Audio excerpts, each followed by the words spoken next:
एक लाइन। नमस्कार, the follow up के इस लाइव में आप तमाम दर्शकों का स्वागत है। मेरा नाम संजय रंजन है और मेरे साथ इस लाइव में द फॉलो अप के पॉलिटिकल एडिटर जितेंद्र कुमार भी मौजूद हैं। सेंधमारी के बाद महागठबंधन के ऊपर अब एसआईआर का भूत मंडरा रहा है और वो जो संकट है जिससे विपक्ष अवगत है दूसरे राज्यों के चुनाव परिणामों के बाद से, उसको समझा जा सकता है, भांपा जा सकता है। झारखंड मुक्ति मोर्चा, आप समझिए कि इस कदर गंभीर है एसआईआर को लेकर के, और इसके साथ ही साथ कांग्रेस भी, कि बीएलओ के साथ साथ इन दलों ने अपने पार्टियों के बीएलए भी बनाए हैं। झामुमो ने अब तक 18 जिलों में जा करके अपने कार्यकर्ताओं को संदेश दिया है, प्रशिक्षित किया है। उस दौरान संगठन के बड़े नेताओं की मौजूदगी में उनको यह दिशा निर्देश दिया जा रहा है कि कैसे ये जो मतदाता सूची का जो विशेष गहन पुनरीक्षण 30 जून से होने जा रहा है, आज के ठीक एक सप्ताह के बाद बीएलओ आपके दरवाजे तक पहुंचेंगे और एक जो डाटा है चुनाव आयोग के पास, उसका एक तरीके से समीक्षा होगा कि इसमें जो लिस्ट में नाम है, वोटर लिस्ट में, वो लोग हैं या नहीं हैं। तो कई तरीके की बातचीत जो है, जिसको लेकर के एक अंदेशा विपक्ष के मन में है।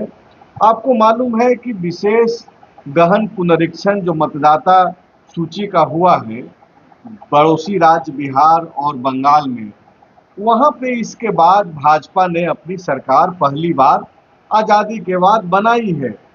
कई तरीके के शंका हैं, चुनाव आयोग पर सवाल हैं, उन सवालों के बीच अपने आप को बचाए रखने की लड़ाई भी है। बीएलओ जो ज्यादातर आंगनबाड़ी सेविकाओं को जिम्मेदारी दी गई है, उस पे भी पॉलिटिकल पार्टियों के अपने क्वेश्चन हैं। मोबाइल के जरिए प्रशिक्षित करने का दावा किया जा रहा है चुनाव आयोग के द्वारा, लेकिन इस पे भी पॉलिटिकल पार्टियां राय अलग रखती हैं। ऐसे में झारखंड मुक्ति मोर्चा हो, कांग्रेस हो या फिर महागठबंधन के दूसरे घटक दल राजद और वाम दल, वो क्या तैयारी कर रहे हैं अपने कार्यकर्ताओं को, अपने समर्थकों को कैसे एसआईआर की इस चुनौती से पार करने के लिए खुद को तैयार कर रहे हैं। आज हम लोग यही बातचीत करेंगे, तब जबकि महागठबंधन जो देश में विपक्ष की भूमिका में है, यहाँ ठीक है कि वो सत्ता में है, लेकिन उसके मन में चुनाव आयोग और इस पूरे एसआईआर प्रक्रिया पे कई सवाल हैं, शंकाएं हैं, विरोध तो है ही। सर, इससे कैसे निपट पाएगा महागठबंधन, तब जबकि हाल ही में एक जो डाटा जो महागठबंधन के पास स्पष्ट था, जो मुट्ठी में था डाटा 56 का, उसको तो ये लोग बचा नहीं पाए। अब एसआईआर हो रहा है, वो एसआईआर जिस पे विपक्ष सवाल उठाते रहा है पूरे देश भर में। यहाँ झारखंड मुक्ति मोर्चा, कांग्रेस, राजद, वाम दल के लोग सवाल उठाते रहे हैं, अब भी उठा रहे हैं। तड़प ऐसी है, परेशानी, बेचैनी भी कह सकते हैं कि ऐसी है कि ये लोग अब तक देखिए ना, झामुमो 18 जिलों में बाकायदा जाके प्रशिक्षण शिविर टाइप से ही वो कार्यक्रम हो रहा है कि कैसे अपने लोगों को बताया जाए, समझाया जाए कि एक वोट जो है छूटे नहीं। देखिए, बिहार और बंगाल के अपेक्षा यहाँ पर जी, मतलब कांग्रेस हो, झामो हो, राजद हो, जो विपक्षी पार्टियां हैं, मतलब केंद्र सरकार की विपक्षी पार्टियां, जी, वो थोड़ा सा अंतर है। यहाँ पर जो हम देख पा रहे हैं कि झारखंड में इनका टोन टेम्पर थोड़ा डाउन है बिहार और बंगाल की अपेक्षा। एग्रेसिव नहीं है। कांग्रेस थोड़ी बहुत है, कांग्रेस भी है, जेएमएम भी, लेकिन जो टेक्निकली आप आयोग को गलत साबित कर देंगे एसआईआर के दौरान, वो कोई ऐसा मेजर पॉइंट यहाँ नहीं मिल रहा है। इसका कारण भी है जी। अब कांग्रेस का मानना है, जो पूर्व प्रदेश अध्यक्ष है राजेश ठाकुर, उनका कहना है कि वहाँ चुनाव था और केंद्र सरकार ने आयोग के माध्यम से जल्दीबाजी में एसआईआर कराया और जल्दीबाजी में एसआईआर कराने के कारण वहां पर बहुत सारी गड़बड़ियां हुई। जी। बस बहुत सारे मतदाताओं के नाम कटे। लेकिन झारखंड में जो समय है और यहाँ जितना समय दिया जा रहा है और जिस तरह से एसआईआर की प्रक्रिया शुरू है, उसमें दलों दलों ने अपनी भूमिका को थोड़ा प्रभावी बनाया है, क्योंकि उनको टेक्निकली बहुत गलत मतलब नहीं दिख रहा है। हम अपने मतदाताओं को अधिक से अधिक कैसे जागरूक करें और नाम उनका न कटे, इसलिए कांग्रेस भी और झामुमो भी, इसीलिए लगभग 17,000 कांग्रेस पार्टी जो है वो 17,000 बीएलए बनाया है, बूथ लेवल एजेंट। और जेएमएम ने लगभग 3,000 बूथ लेवल एजेंट बनाया। सबसे बूथ लेवल एजेंट बनाने में कमजोर या पीछे भाजपा है, जो लगभग 1,000 बीएलए ही बनाई है भाजपा। तो भाजपा तो निश्चिंत है। हाँ, और आप जो है सवाल उठा रहे हैं सर कि एक जो गलती नहीं पकड़ पा रहे हैं ये लोग, गलती तो अब तक दूसरे स्टेट में भी नहीं पकड़ पाया विपक्ष। सवाल उठाया गया लेकिन उन सवालों को सुप्रीम कोर्ट तक में जो एक तरीके से खारिज कर दिया गया। बहुत मजबूती से तो कोई चीज सामने ला नहीं पाए। राहुल गांधी बहुत मजबूती से कुछ चीजें रख पा रहे हैं, लेकिन उसको वो स्पेस या फिर एक्सेप्टेंस उन सवालों का तो मिल नहीं पा रहा है। क्या ये एक वजह है कि झारखंड में झारखंड मुक्ति मोर्चा हो या कांग्रेस हो, बहुत ज्यादा अग्रेसिव नहीं होकर के अपने वोटरों को सुरक्षित रखने के प्रयास में आगे बढ़ रहा है? हाँ बिल्कुल। देखिए, पश्चिम बंगाल में ऐसा हुआ था ना, जो विवादित नाम थे, लगभग 22-23 लाख नाम था, 27 लाख के आसपास, तो उसको अंत में क्या हुआ, उसको होल्ड कर दिया गया, मतलब उनको वंचित कर दिया गया वोट से। जो मतलब इस पर जो अंतिम फैसला होगा और ये जो मतदाता सूची में इनके नाम शामिल होंगे तो आगे के चुनाव में ये वोट कर सकेंगे। तो 27 लाख मतदाता तो सीधे तौर पर मतलब मतदान करने से वंचित रह गया। अब झारखंड में चूंकि समय भी लंबा है, जैसे 30 जून से 29 जुलाई तक यहाँ बीएलए जो है सो घर घर जाके फॉर्म भरवाएंगे और दस्तखत कराएंगे, तो 1 महीने का लगभग जो समय है उसमें राजनीतिक दल को भी और मतदाताओं को भी एक समय मिल रहा है। जो यहाँ गलती है उसको आप सुधार लें। तो वहाँ अब पश्चिम बंगाल को जब आप याद करेंगे तो चुनाव सिर पर था। चुनाव की घोषणा के बाद भी मतदाता एसआईआर को लेके वहाँ विवाद और सुप्रीम कोर्ट और ट्रिब्यूनल का मामला चलते रहा। लेकिन यहाँ अभी कोई तत्काल चुनाव नहीं है, इसलिए यहाँ जो विपक्षी पार्टियां हैं वो अपने ही कार्यकर्ताओं को सक्रिय और यही एक वजह है कि आक्रामकता वो दिखाई नहीं पड़ रहा है जो बाकी राज्यों में दिखाई दे रहा था। आप सर ये दर्शकों को बताइए कि ये जो 32,000 बीएलओ चुनाव आयोग ने बनाए हैं, नहीं झामुमो ने 30,000, नहीं झामुमो ने नहीं, वो तो ये पॉलिटिकल पार्टी का। हाँ। तो 32,000 बीएलओ जो सरकारी जो आंगनबाड़ी को जो पर्यवेक्षकों को जो जिम्मेदारी मिली है, वो लोग जो 30 जून से जो काम स्टार्ट करेंगे, जिनको प्रशिक्षित किया है आयोग ने, वो अगर एक एग्जाम्पल के तौर पे आप बताना चाहें कि अगर कोई एक व्यक्ति जो सुरेश नाम का है उसके घर पे ये बीएलओ जाएंगे, क्या लेके जाएंगे, क्या क्या ढूंढेंगे और क्या तैयारी एक मतदाता को रखनी चाहिए? हाँ देखिए, इसमें 2-3 चीज जानना जरूरी है। एक तो झारखंड में जो पिछला मतदाता सूची है उसके अनुसार 2,64,00,000 मतदाता हैं जी। इसमें लगभग 2,14,00,000 मतदाताओं का मैपिंग हो गया है। मैपिंग का मतलब है जो उनका मतदाता सूची में पहले भी नाम था, अभी भी है, उनका निवास स्थान से लेके उनका उसी बूथ से, मतलब जिस बूथ पर उनका मतदान केंद्र है उसी क्षेत्र में उनका घर है, इस तरह से ये मैपिंग कर लिया गया है। मतलब आयोग ने उसको क्या मान लिया है कि ये ओके है? हाँ, ये ओके है। लेकिन इसके बाद भी जब अब बीएलओ 30 जून से घर घर जाएंगे तो वो सबसे पहले एक संबंधित मान लीजिए किसी घर में बीएलओ गया, जी। तो वो सबसे पहले उस घर में मान लीजिए 4 मतदाता हैं, जी। तो एक फॉर्म वो देगा। और उस फॉर्म में अब 2 तरह का है, जो मान लीजिए 4 में 2 का मैपिंग हो चुका है पहले से, जी। तो 2 का जो मैपिंग हो चुका है, तो उनका बूथ नंबर क्या है, नाम क्या है, पता क्या है, वो पहले से भरा हुआ फॉर्म मतलब प्री फिल्ड फॉर्म रहेगा। मतलब ये जो बीएलओ जिन लोगों का, आप जो दर्शक हैं या बाद में देखेंगे जो इस लाइव में है, अगर आप में से किन्हीं का मैपिंग हो चुका है, हाँ, तो आपके यहाँ जो 30 जून को बीएलओ जाएंगे या जाएंगी, तो आपको आपका पूरा का पूरा डिटेल्स भरा हुआ रहेगा। और जिनका मैपिंग नहीं हुआ है उनका बता रहे हैं, तो जिनका भरा हुआ रहेगा, लेकिन भरा हुआ में भी हो सकता है जो कुछ त्रुटि हो, तो उसको सुधारा जाएगा, और सुधारने के बाद संबंधित मतदाता से उस पर हस्ताक्षर करा के उसको कंप्लीट किया जाएगा। मतलब भूल सुधार का एक मौका मैपिंग वालों को मिलेगा। अब मान लीजिए जिनका मैपिंग में नाम नहीं है, किसी परिवार 5 परिवार है, उसमें 4 मतदाता है, तो 2 नाम छूटा हुआ था, एक और फॉर्म भी वो बीएलओ देगा, जिस पर अब वो पूरा नाम, पता, बूथ, सारा चीज उसमें डालेगा और उस पर भी हस्ताक्षर करा लेगा। मतलब जो जिसका मैपिंग हो गया है वो, और जो बचे हुए हैं वो, दोनों का बीएलओ घर जाके मैपिंग। मतलब आप ये बता रहे हैं सर कि जिनका मैपिंग नहीं भी हुआ है, हाँ, उनको बहुत ज्यादा तनाव लेने की स्थिति नहीं है। वो तैयार रहें 30 जून के बाद से, उसी दिन से, कि कभी भी आपके घर पे जो है बीएलओ जाएंगी, और फॉर्म लेकर के जब जाएंगे तो आप उपस्थित रह करके आप अपना सारा डिटेल्स उनको दे सकते हैं। बिल्कुल।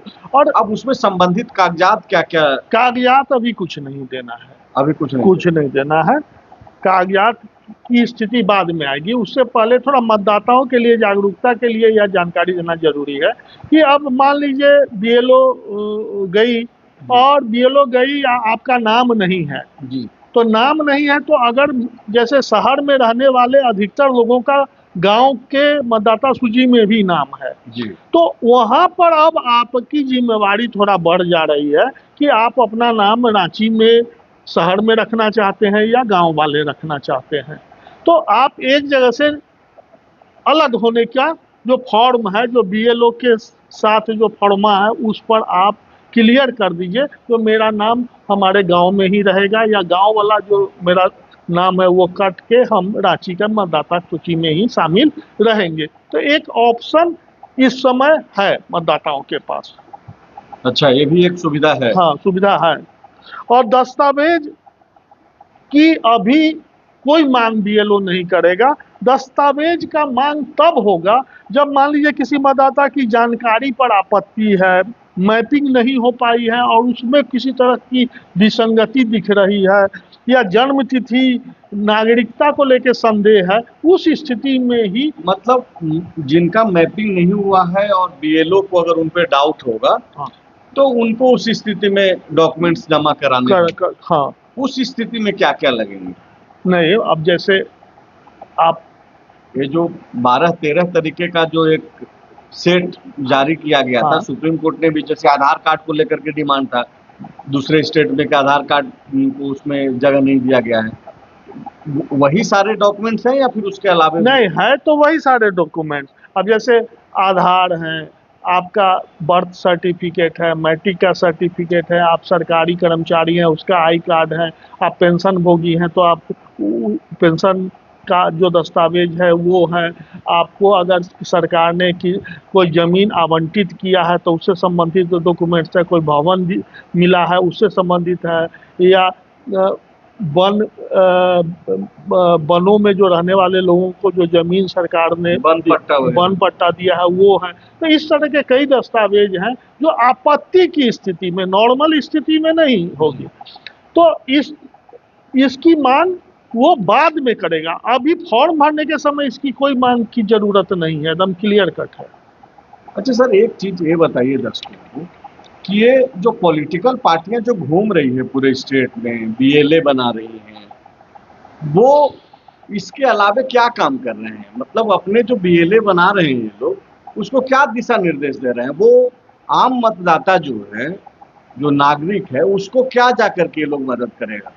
देखिए, मदद ये कर रहा है, कोशिश हो रही है, ये बहुत परफेक्ट नहीं है, लेकिन जितना भी कोशिश है राजनीतिक दलों का वो सराहनीय ही कह सकते हैं। मान लीजिए जो कोई बूथ है तो वहाँ का वो बीएलए बनाए हैं, बूथ लेवल एजेंट बनाए हैं, तो वहाँ का मतदाता सूची है, तो मतदाता सूची में वो बीएलए जो है राजनीतिक दलों का वो देख रहा है तो अमुक का नाम मैपिंग में हुआ है कि नहीं, अमुक का नाम मैपिंग में कट गया है तो क्यों कट गया है, और किसी का छूटा हुआ है तो वो संबंधित व्यक्ति को से फॉर्म भरवा के वो कोशिश करेगा और कर रहा है कि उसका एसआईआर हो जाए।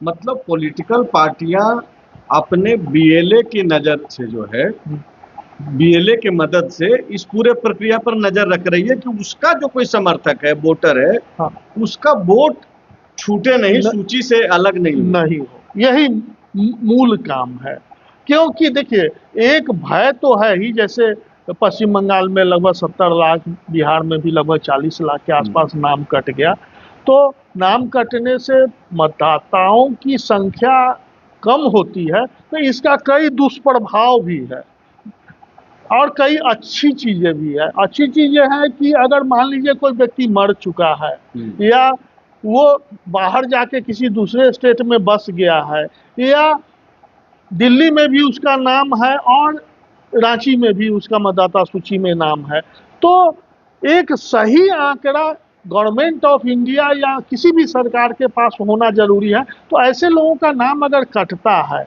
या विदेशी नागरिक है उसका मतदाता सूची में नाम शामिल है, ऐसे लोगों का अगर नाम कटता है तो यह गलत कहीं से नहीं है।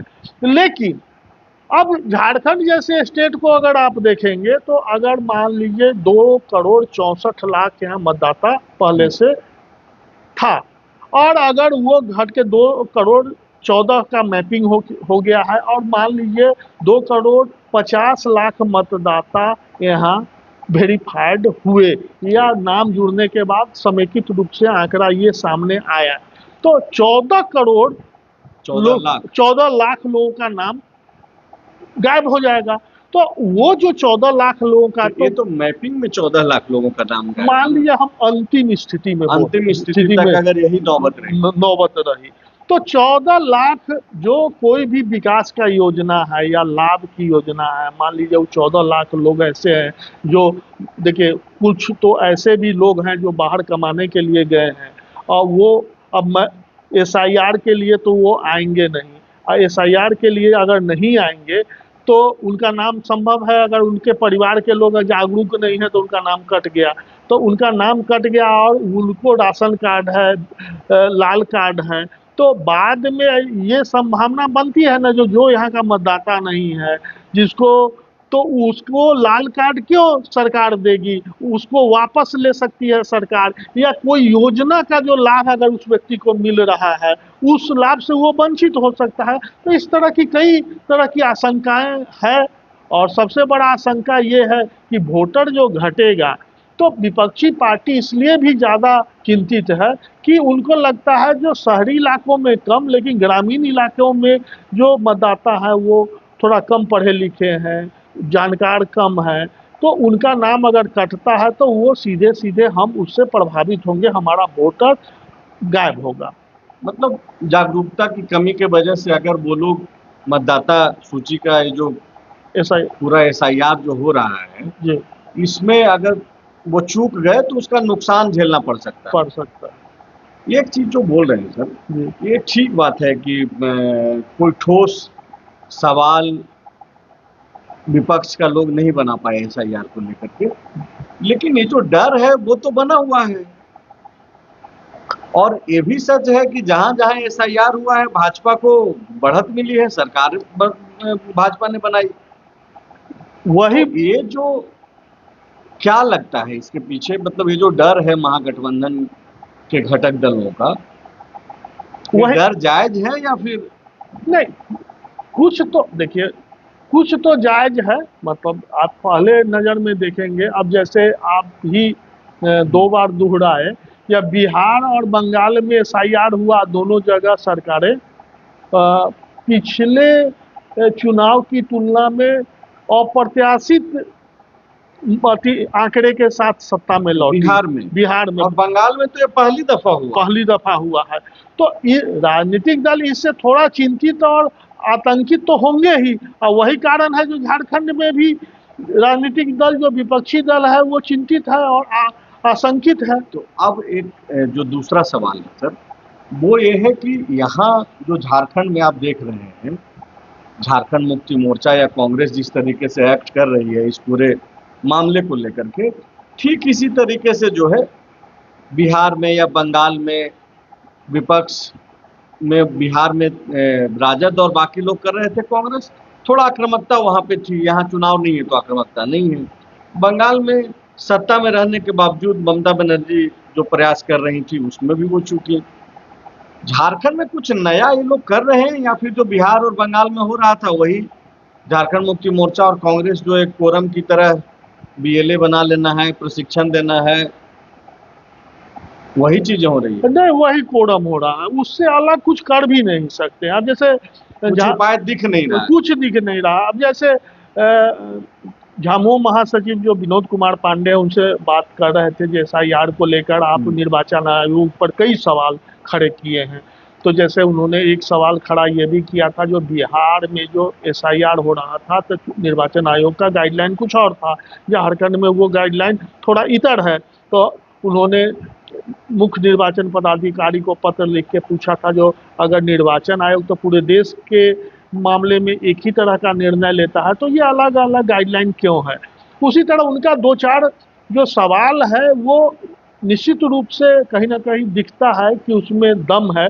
अब ऐसा उनका कहना है कि 2003 में की मतदाता सूची में मेरे फादर का नाम था तो मेरा नाम हो गया, लेकिन मेरे बेटा बेटी का नाम अगर 3-4 साल पहले 2024 के चुनाव से पहले मेरा बेटा बेटी का नाम अगर जुड़ा है तो फिर अगर उसके लिए भी फिर दस्तावेज अगर मांगा जाता है तो एक परेशानी खड़ी होती है। अब बात यहाँ पर क्या प्रावधान है, जैसे 2003 में किसी व्यक्ति के पिताजी का नाम जुड़ा हुआ है तो उनके बेटे का तो नाम जुड़ गया, लेकिन जिनका नाम जुड़ा है उनका बेटा भी अगर वोटर बनने के लायक हो गया है या फिर वोटर बन चुका है तो क्या उसका मैपिंग में नाम नहीं आ पा रहा है? नहीं, जिसका बेटा बेटी वोटर बन चुका है और वो जो मैपिंग हुआ है, देखिए 2003 में जिसका मतदाता सूची में नाम था फादर का और उसके पुत्र का नाम, तो स्वाभाविक रूप से ऑटोमेटिकली उसमें कोई अब न दस्तावेज की मांग की जानी है और न आयोग कर रहा है। और उसके बीच में मान लीजिए अभी 2026 है लेकिन 2024 में मेरे बेटा और बेटी का भी नाम जुड़ गया है तो वो मेरे नाम के कारण जुड़ा है और आपका नाम 2003 में था नहीं, आपके पिताजी का नाम था।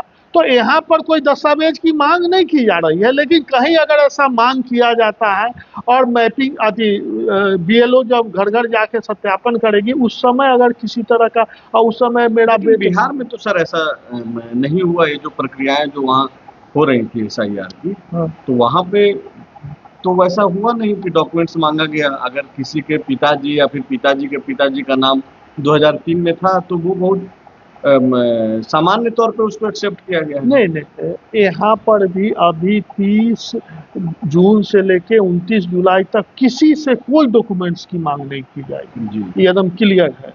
लेकिन एक उस सवाल खड़ा कर रहे हैं, जो अगर मेरा बेटा बेटी का नाम 2024 में जुड़ा है और अगर कोई दस्तावेज की मांग की जा रही है तो यहाँ पर मतलब बेवजह परेशान करने की ये नियत होगा आयोग का, ये उनका सवाल है। दूसरा उनका कहना है कि जैसे पश्चिम बंगाल में भाजपा के लोगों ने क्या किया, जो फॉर्म भर के थोक के भाव में नाम को जोड़वाया। तो इस सब तरह का जो विसंगति है ऐसा न हो, इसलिए भी हम लोग अपने कार्यकर्ताओं को बूथ लेवल पर सक्रिय कर रहे हैं, जो गलत नाम न जुड़े, अप्रत्याशित रूप से थोक में नाम न जुड़े, इस सब का ध्यान रखना है। बिल्कुल ध्यान रखना है। और अगर आप सजग मतदाता हैं, नागरिक हैं, तो ये आपकी जिम्मेदारी भी है और थोड़ा जिम्मेदार आप ज़्यादा हैं तो आसपास की भी जिम्मेदारी उठानी ही चाहिए कि अगर मतदाता पुनरीक्षण का जो प्रक्रिया 30 जून से जो होना है और जो शुरू हो जाएगा, आपके दरवाजे तक बीएलओ पहुंचेंगे, तो यहाँ से आपकी सजगता की भी पहचान होगी और आप कितना एक्टिव रह रहे हैं वो भी देखा जाएगा। क्योंकि अगर आप यहाँ जरा सा भी चूके तो मतदाता सूची से आप बाहर हो सकते हैं। हालांकि ये जो अभी तक डेट दिया गया है उसके बाद भी जरूर एक समय सीमा दिया ही जाएगा, ऐसा नहीं है कि एकदम से सिरे से खारिज किया जाएगा। लेकिन इस बीच जो एसआईआर की प्रक्रिया पर विपक्ष का जो सवाल है और उन सवालों का जो हश्र दूसरे स्टेट में हुआ और चुनाव में जो परिणाम निकल करके सामने आया, तो ये भी उतना ही सत्य है कि महागठबंधन जो झारखंड में है उन सारे हालातों से अवगत है और परेशान भी है। यही वजह है कि आप देखिए कि भाजपा जो बाकी राज्यों में निश्चिंत थी, झारखंड में भी निश्चिंत नजर आ रही है। महज 1000 बीएलए पार्टी के बनाए गए हैं बीजेपी की ओर से, जैसा सर बता रहे हैं, जानकारी दे रहे हैं। वहीं 19,000 बीएलए कांग्रेस पार्टी ने बनाया है और 3,000 बीएलए झारखंड मुक्ति मोर्चा ने भी बनाया है। तकरीबन 18 जिलों में झारखंड मुक्ति मोर्चा का जो संगठन है वो जा करके अपने लोगों को समझा भी रहा है, प्रशिक्षित भी कर रहा है। 28 जून से संभवतः जो बाकी के जो 6 जिले हैं, जिसमें रांची, रामगढ़, हजारीबाग, गढ़वा, पलामू और चतरा, ये वो 6 जिले हैं जहां पे झारखंड मुक्ति मोर्चा का जो संगठन का जो एक तरीके से शिविर कह लें, प्रशिक्षण कार्यशाला कह लें, वो जो नहीं हुआ है वो भी शुरू हो जाएगा। तो जो पॉलिटिकल पार्टियां हैं वो नजर रख रही हैं। चूंकि चुनाव हाल फिलहाल नहीं होना है लोकसभा या विधानसभा का, ऐसे में वो आक्रामकता झारखंड में दिखाई नहीं दे रहा है। लेकिन जरूरी है कि इस पे नजर रखी जाए। अब तक आप इस लाइव में बने रहे, इसके लिए आप तमाम दर्शकों का शुक्रिया।